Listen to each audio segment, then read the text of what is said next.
Hi, I'm Warren Sprouse here on the Bible Forum.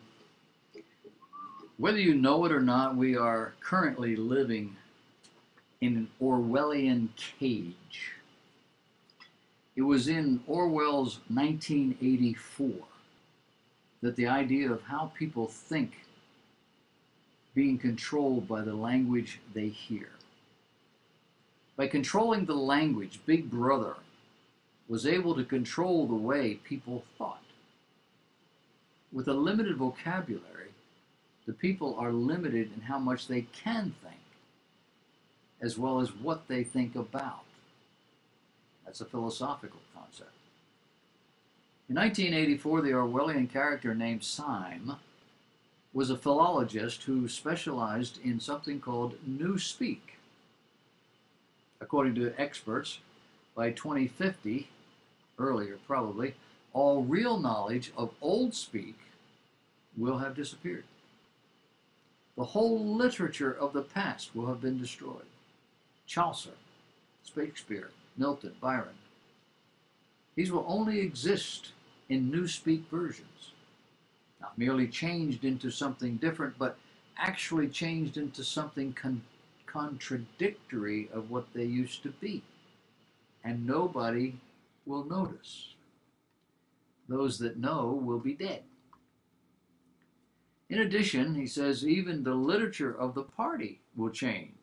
The slogans will change. For example, how can you have a slogan like freedom is slavery when the concept of freedom has been completely abolished? You see, the whole climate of thought will be different. In fact, there'll be no thought as we understand it now. Orthodoxy means not thinking, specifically not needing to think. Orthodoxy is unconsciousness. It just is. This is why the dictionary.com's biggest debate ever is so important. Many new words have been added. They're added because language is constantly evolving. A great many entries have updated topics that relate to our most personal levels, topics such as race, ethnicity, gender, sexuality, health, and wellness. And the purpose is to help eliminate heterosexual bias in language. That is a stated purpose. The changes? Goodbye homosexuality. The clinical term implies something is wrong. Informed by the gay activists or gay activist-driven organizations like GLAAD or the APA, references to the words homosexual and homosexuality were removed from references within the dictionary. Why? Well, dictionary.com wants to put people, not practices, first and ensure our definitions reflect and respect how people use language. You do know books are going away. Nobody wants a book anymore, not young people. There will be books hoarded, hidden, stored, but nobody will be reading them.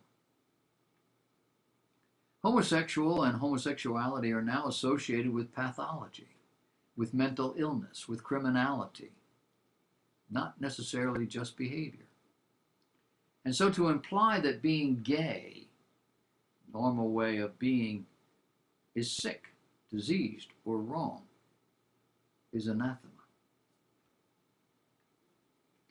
Because there is nothing wrong with homosexual practice, says dictionary.com, and because homosexuality implies that something is wrong, references to the word must be removed from definition and description. Now, practically speaking, this means that gayness is now defined as gay or having a lesbian sexual orientation or behavior compared to the outmoded, glossed over term of homosexuality. Not a homosexual, I'm gay. Sounds better, doesn't it? And in keeping with dictionary.com's new wokeness, reflected in capitalization of the B in black when it comes to race, the website has also capitalized the P in pride when it comes to gay pride. Now, all of this has a twofold purpose. One is to the recognition of LGBTQ identity, the affirmation of equal rights, and celebration of visibility, dignity, and diversity in the LGBT community, formerly referred to as gay pride. And secondly, the affirmation and celebration of events or organizations that highlight the LGBTQ community and its members. You can even sign up to receive LGBTQIA language updates every week. That way you'll be able to keep up with the growing language of the LGBTQIA community right there in your inbox.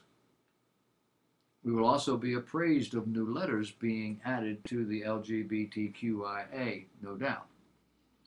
Now, what all this means is the one and only lexical category specific to the culture is the LGBTQIA.